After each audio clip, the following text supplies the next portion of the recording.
महात्मा गांधी बालिका महाविद्यालय के इस अति सम्मानित और ऐतिहासिक मंच पर विराजमान विद्वज्जन और प्रिय विद्यार्थी मित्रों, हिंदुस्तानी एकेडमी प्रयागराज और महात्मा गांधी महाविद्यालय के हिंदी विभाग द्वारा फिरोजाबाद जनपद के साहित्यकारों पर केंद्रित यह 2 दिवसीय राष्ट्रीय संगोष्ठी समापन सत्र के साथ आज विराम पाने जा रही है। लेकिन मुझे लगता है कि ठीक यहीं से अकादमिक काम और चिंतन की अग्रगामी संभावनाएं भी खुलती हैं। ठीक वैसे ही जैसे भाषा में एक विराम के बाद अगले नए वाक्य की संभावना बनती है। 2 दिन तक चले इस सेमिनार में फिरोजाबाद जनपद के अंचल में जन्मे हिंदी के कृति रचनाकारों और मर्मज्ञ अध्येताओं पर देश भर से पधारे विद्वज्जन ने चिंतन विमर्श किया, विद्वत्तापूर्ण विचार और शोध आलेख प्रस्तुत किए गए। सामान्य रूप से फिरोजाबाद जनपद का नाम सुनते ही हमारा इतिहास बोध फिरोज शाह तक जाता है, लेकिन मूलतः चंद्रवार क्षेत्र के नाम से विख्यात फिरोजाबाद के साहित्यिक सांस्कृतिक इतिहास की जड़ें इससे कहीं अधिक गहरी और पुरानी हैं। मानव धर्म के निष्प्रह साधक पूज्य जैन मुनियों के चिंतन से लेकर अब तक साहित्य के प्राचीन, मध्य और आधुनिक कालखंडों में इस धरती ने अनेक नामचीन और गुमनाम साहित्यकारों को जन्म दिया है। उनमें से कुछ नामों की चर्चा पुराने आचार्यों और शोधार्थियों ने की है। कुछ के नाम इस संगोष्ठी के माध्यम से हमारे प्रतिपटल पर आए हैं, लेकिन अब भी अनेक ऐसे रचनाकार हैं जिनके बारे में हमारी जानकारी सीमित है, अथवा जो अपना साहित्यिक योगदान देकर अचर्चित ही इस दुनिया से विदा हो गए हैं। उनके काम भी काल की धारा में शनय शनय विलीन हो गए। ये बात ठीक है कि जो बीत गया उसको वापस नहीं लाया जा सकता, लेकिन जिनके बारे में हमारी स्मृति में अंश मात्र भी शेष है, ऐसे रचनाकारों को यत्नपूर्वक खोजना, उनके काम को, उनकी काम की प्रासंगिकता को प्रकाशित करना हमारे अकादमिक परिसरों की जिम्मेदारी है। यह अपने साहित्यिक दाय के प्रति हमारा कर्तव्य है, जिसके निर्वाह की अपेक्षा इस संगोष्ठी के आलोक में फिर से प्रकाशित हुई है। फिरोजाबाद जनपद की साहित्य परंपरा में प्राचीनतम साहित्य के रूप में जैन मुनियों द्वारा रचित साहित्य की चर्चा की जाती है, जिनमें ब्रह्म गुलाल मुनि, बुद्धिराज बोधा जी के नाम मूर्धन्य हैं। समस्त चंद्रवार क्षेत्र में इनके पंथ में इनका नाम बहुत श्रद्धा और सम्मान के साथ लिया जाता है। इनकी वाणी को उतने ही आदर भाव के साथ पढ़ा जाता है। इनका जीवन चरित्र और कहानियां सहज प्रेरणादायक हैं। इनकी वाणी का संकलन, उसके तत्व चिंतन पर केंद्रित पारंपरिक साहित्य भी उपलब्ध है। लेकिन ये भी सत्य है कि वर्तमान पीढ़ी तक आते आते इन नामों की स्मृति किंचित धूमिल पड़ गई है। इस संगोष्ठी का एक बड़ा योगदान ये भी रेखांकित किया जाना चाहिए कि इसके माध्यम से कम अपने जनपद की साहित्यिक परंपरा के कुछ हस्ताक्षरों पर नई पीढ़ी की दृष्टि गई है। अब ये जिम्मेदारी हमारे अकादमिक परिसरों की है कि पूर्व में संपन्न साहित्यिक कार्यों का आवश्यकतानुसार आलोचनात्मक पुनर्पाठ किया जाए। जिन साहित्यकारों के बारे में कम जानकारी है, विशेष रूप से वे जो जनपद की साहित्यिक परंपरा के आरंभिक नाम है, उनके बारे में यथासंभव अधिकाधिक जानकारियां जुटाई जाएं। उनकी कृतियों की खोज और संकलन हो, उन पर विद्वत्तापूर्ण टिप्पणियां और शोध कार्य किए जाएं। इसके अलावा जनपद के जो अल्पज्ञात साहित्यकार रहे हैं, उनके योगदान को भी सामने लाया जाए। संभव हो तो कम से कम उनके नामों को सर्वप्रथम सूचीबद्ध किया जाए, जिनके साहित्यिक कार्य अब विलुप्त हो चुके हैं या अंश मात्र ही शेष हैं। उदाहरण के लिए ब्रह्म गुलाल मुनि जी या जैन मुनि परंपरा के अन्य साधकों के साहित्य की बात करें तो बतौर साहित्य के अध्येता हमें ये देखना होगा कि इनकी रचनाओं में संप्रदाय केंद्रित चिंतन कितना है और उसका साहित्यिक पक्ष कितना है, यानी इनके कार्यों की साहित्यिक उपादेयता कितनी है। स्मृति और प्रलेखन की पुरातन परंपरा में संसाधनों की सीमा के चलते अधिकतम ज्ञान सामग्री का संचयन छंदोबद्ध रूप में किया जाता था, लेकिन ये भी ध्यान रखना होगा कि समस्त छंदबद्ध सामग्री काव्य नहीं है। इसमें निसंदेह ज्ञान परंपरा के उत्तम सूत्र हो सकते हैं, लेकिन उसका लालित्य और महत्व साहित्य के निकष पर कसा जाना चाहिए। इन सभी बिंदुओं को ध्यान में रखते हुए विशेष रूप से जनपद के प्राचीन साहित्य का पुनः चिंतन और अवगाहन करना जरूरी है।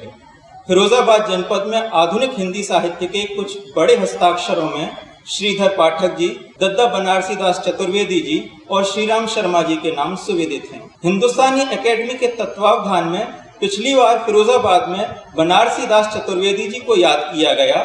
इस बार फिरोजाबाद जनपद की साहित्यिक परंपरा के संदर्भ में एक सत्र में श्रीधर पाठक जी और श्रीराम शर्मा जी पर भी चर्चा की गई। श्रीधर पाठक हिंदी कविता के आधुनिकता बोध संपन्न कुछ शुरुआती बड़े कवियों में गिने जाते हैं। उनके साहित्यिक बोध का अनुमान इसी तथ्य से लगाया जा सकता है कि जिस दौर में मध्यकालीन और ब्रिटिश शासन के प्रादर्शों की प्रशंसा के बीच कवि मानस ढूल रहा था, वहां श्रीधर पाठक अपनी कलम की रोशनी के साथ न केवल परंपरा के सुंदर छंद रखते हैं, बल्कि हिंदी के भवितव्य को देखते हुए परिमार्जित हिंदी में भी काव्य रचना करते हैं। अंग्रेजी साहित्य की बड़े संदेश वाली रचनाओं का निरंतर अध्ययन और अनुशीलन करते हुए वे उसका श्रेष्ठ अंश भी हिंदी में लेकर आते हैं और काव्यानुवाद के क्षेत्र में हिंदी का पहला बड़ा नाम बनकर उभरते हैं। श्रीधर पाठक की कविता से विद्यार्थी हाई स्कूल के स्तर पर ही परिचित हो जाता है, लेकिन विडंबना ये भी है कि परिचय का ये सिलसिला इससे आगे नहीं बढ़ता। उनकी रचनाओं के कुछ नाम विद्यार्थियों की स्मृति में रहते हैं, लेकिन मूल रचनाओं और उसके साहित्यिक महत्व तक न विद्यार्थियों की और न शोधार्थियों की पहुंच बन पाती है। यही हाल कुछ दादा बनारसी दास चतुर्वेदी जी के साहित्यिक प्रदेय का भी है। कहा जाता है कि राज्यसभा की सेवानिवृत्ति के बाद जब वे फिरोजाबाद वापस लौटे तो उनके साथ ट्रकों में बड़े बड़े बक्से भी आए थे। बक्सों को देखकर कनबतियां हुई कि दद्दा बड़ा माल कमा करके आए हैं।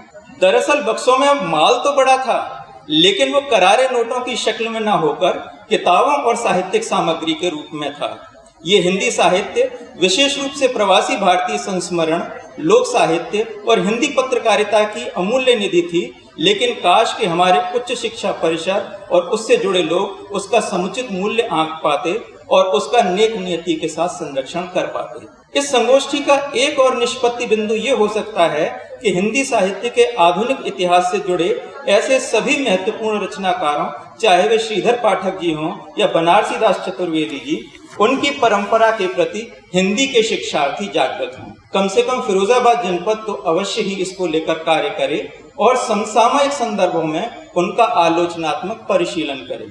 अपने शोध आलेख के रूप में मैं खुद श्रीधर पाठक जी के रचनात्मक और अनुवादकीय योगदान पर चर्चा करने का इच्छुक था, लेकिन सक्रिय भूमिकाएं बदल जाने की वजह से अब ये संभव नहीं है।